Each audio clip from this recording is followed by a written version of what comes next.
ہم نے سبق چارپائی کی پڑھائی کی تھی۔ آج ہم اس کے سوالات کریں گے۔ ہم نے یہ پڑھا تھا کہ یہ ایک انشائیہ ہے جو طنز و مزاح کے انداز میں چارپائی کے بارے میں لکھا گیا ہے۔ تو چلیے دیکھتے ہیں کہ اس انشائیے کا پہلا سوال کیا ہے۔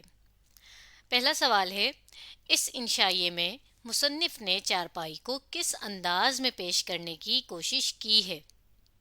چلیں دیکھتے ہیں کہ کچھ پیراگرافز اور بیچ بیچ سے دیکھتے ہیں ہم سبق کو پڑھ کے کہ ہمیں کیا لگا تھا کہ مصنف جو ہیں وہ کس طرح سے چارپائی کو پیش کرنا چاہ رہے ہیں یا کیا بتانا چاہ رہے ہیں۔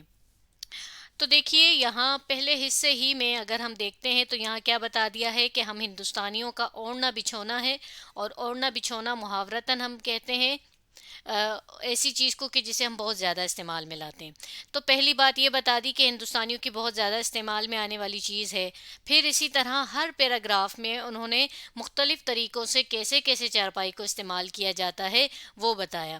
اس حصے میں اس پیراگراف میں پورے میں انہوں نے ہمیں بتایا کہ ہم گھر میں کس کس طرح سے جو ہے چارپائی کو استعمال کرتے ہیں۔ یہ دیکھیے ان چیزوں کے لیے، ان سب باتوں کے لیے ہم چارپائی کو استعمال کرتے ہیں۔ پھر دیکھیے یہاں پر مزید اگلے پیراگراف میں بتایا کہ بھئی کوئی اناج پھیلانا ہو وہ بھی ہم چارپائی پہ ہی پھیلاتے ہیں۔ آگے اگر ہم دیکھ رہے ہیں تو یہاں انہوں نے یہ بھی بتا دیا کہ بکس کے طور پہ بھی ہم استعمال کرتے ہیں۔ پھر آگے دیکھیے کہ یہاں پر یہ بھی بتا دیا کہ حکومت بھی ہوتی ہے۔ اب حکومت کہاں کی؟ خاندان کی حکومت، کہ گھر میں کون سا کام، کون سی چیز کون کرے گا اور کون نہیں کرے گا۔ اسی طرح ہر پیراگراف میں ہم نے دیکھا کہ یہاں بتا دیا کہ کچن کے طور پر استعمال ہوتی ہے، یہاں بتا دیا کہ یہ جو ہے ہماری آب و تمدن اور معاشرت ضرورت، معاف کیجیے گا پورا پڑھتے ہیں، چارپائی ہندوستان کی آب و ہوا، تمدن و معاشرت، ضرورت اور ایجاد کا سب سے بھرپور نمونہ بھی ہے۔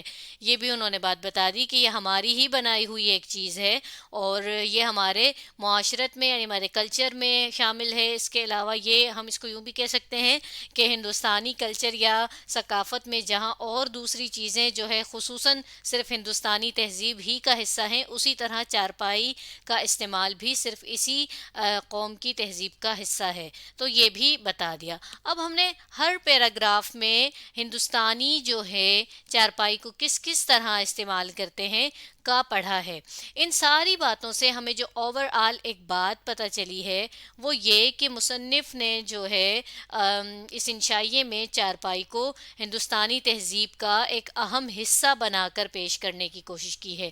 اہم حصہ کیا ہوتا ہے یا اہم چیز کیا ہوتی ہے کہ جس کو ہم بار بار یا بہت زیادہ یا ہر جگہ استعمال کرتے ہیں۔ تو یہاں پر ہم نے یہی چیز دیکھی ہے۔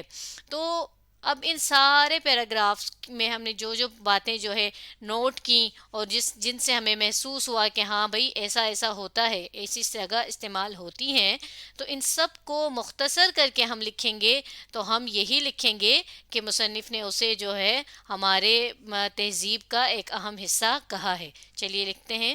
اب کچھ حصہ تو ہم سوال ہی سے لیں گے۔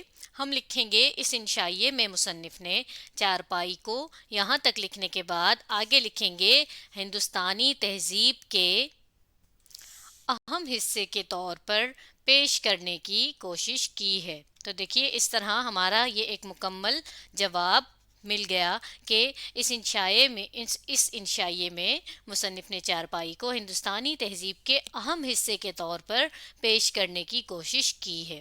چلیے اب ہم سبق کا اگلا سوال دیکھتے ہیں۔ سوال بے ہے کہ مصنف نے چارپائی کو بکس سے کیوں تشبیہ دی ہے؟ تشبیہ دینا ہم جانتے ہیں نا کہ کسی چیز کو کسی دوسری معاف کیجیے گا چیز جیسا کہنا کسی خوبی کسی خاصیت کی وجہ سے۔ تو یہاں پر ہم نے سبق میں پڑھا ہے کہ مصنف نے چارپائی کو بکس جیسا کہا ہے۔ کیوں کہا ہے؟ چلیں وہ ہم سبق ہی سے سمجھتے ہیں۔ دیکھیں اس دوسرے پیراگراف میں اس والے میں ہم نے پڑھا ہے کہ چارپائی ایک اچھے بکس کا بھی کام دیتی ہے۔ اب وہ کیسے دیتی ہے؟ تو انہوں نے یہاں پر بہت سی جو ہے چھوٹی بڑی چیزوں کے نام لیے ہیں کہ جو سب چیزیں رکھنے کی کس میں ہوتی ہیں؟ بکس میں رکھنے کی ہوتی ہیں، مگر وہ ہم نے کہاں رکھی ہوئی ہوتی ہیں؟ چارپائی پہ رکھی ہوئی ہوتی ہیں۔ اور اس کے علاوہ اگر ہم سے وہ کوئی چیز مانگ لے ان میں سے تو ہمیں اتنا ایکوریٹ پتہ ہوتا ہے کہ ہم نے کون سی چیز چارپائی کی کون سے حصے یا کون سی جگہ پر رکھی ہے کہ ہم بالکل آنکھ بند کر کے یعنی بنا دیکھے ہی جو ہے وہ چیز اٹھا سکتے ہیں۔ تو یہاں پر طنزیہ انداز میں انہوں نے یہ بات کہی ہے کہ وہ سب چیزیں کہ جو ہمیں بکس میں رکھنی چاہیے وہ سب ہم اپنی چارپائی پہ رکھتے ہیں، چاہے وہ چھوٹی ہوں یا پھر بڑی ہوں، اور پھر یہ بھی ہمیں پتا ہوتا ہے کہ ہم نے کون سی جگہ کس حصے پر، یعنی سرہانے کے نیچے یا پیروں والی طرف کہاں کون سی چیز رکھی ہے۔ تو چلیے اب ہم اس بات کو مختصر کر کے اپنے جواب میں یوں لکھتے ہیں کہ چارپائی کو ایک اچھے بکس سے اس لیے تشبیہ دی ہے کہ وہاں پر اس میں معاف کیجیے کہ چارپائی پر ہم جس طرح ہم بکس میں ہر چھوٹی بڑی ضرورت کی چیز رکھتے ہیں اور روزمرہ ضرورت کی چیزیں ہوتی ہیں، وہ اب روزمرہ سے مراد یعنی جو ہم ڈیلی لائف میں یوز کرتے ہیں، جیسے گولیاں ہو گئیں، جیسا کہ کوئی لیٹر ہو گیا جو ہمیں ضروری چاہیے، کوئی کتاب، اسٹیشنری، روپیہ، سب یہ ضرورت کی ڈیلی لائف کی چیزیں ہیں نا، ڈیلی لائف یوز کی۔ تو یہ چیزیں ساری ہم نے چارپائی پہ رکھی ہوتی ہیں اور ہم انہیں بنا دیکھے اٹھا بھی سکتے ہیں، بالکل اسی طرح جیسے بکس میں ہوتی ہیں۔ چلیں اب اپنے جواب میں ہم اس کو ایسے لکھتے ہیں۔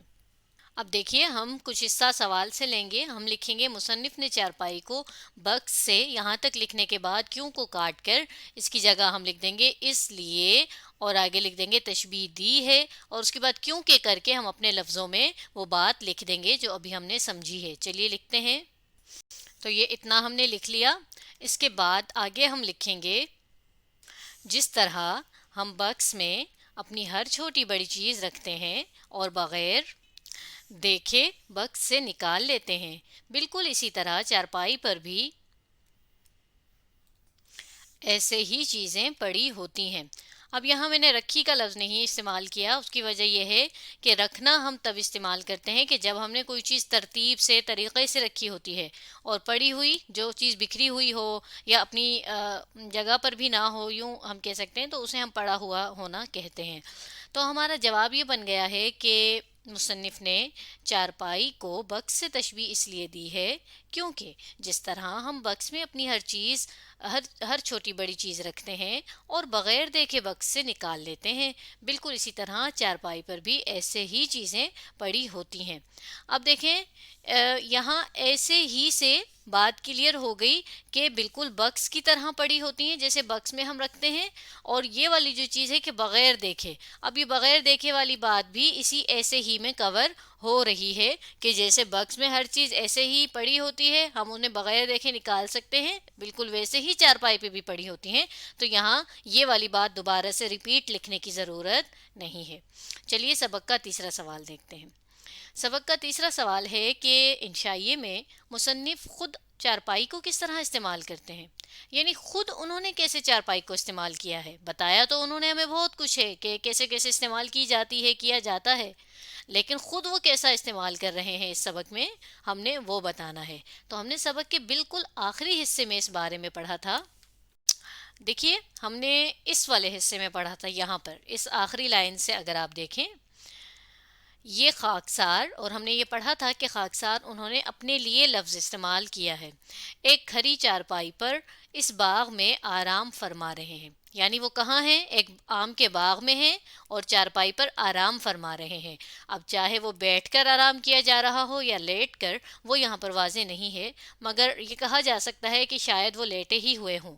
اچھا آگے پڑھتے ہیں۔ چارپائی باغبان کی، آگے باغبان کی ہے، باغ کسی اور کا ہے، لڑکے لڑکیاں گاؤں کی ہیں، میرے حصے کا صرف آم ہے، ایسے میں جو کچھ دماغ میں نہ آئے تھوڑا ہے، یا جو تھوڑا دماغ میں ہے وہ بھی نکل جائے تو کیا تعجب، پھر عام تصور میں ایسی کائنات تعمیر کرنے لگتا ہوں جو صرف میرے لیے ہے، جو میرے ہی اشارے پر بنتی بگڑتی ہے، اپنے مخلوق ہونے کا وہم بھی نہیں گزرتا، نہ اس کا خیال کہ زمانہ کسے کہتے ہیں، اور یہ وغیرہ، یہ سارا آگے انہوں نے اپنی جو ہے ایک خیالی بات بتا دی کہ وہ چارپائی پر بیٹھ یا لیٹ کر آرام فرما رہے ہیں، اور آرام فرماتے ہوئے وہ کر کیا رہے ہیں، خیالی دنیا بنا رہے ہیں، خیالی دنیا سے کیا مراد ہے؟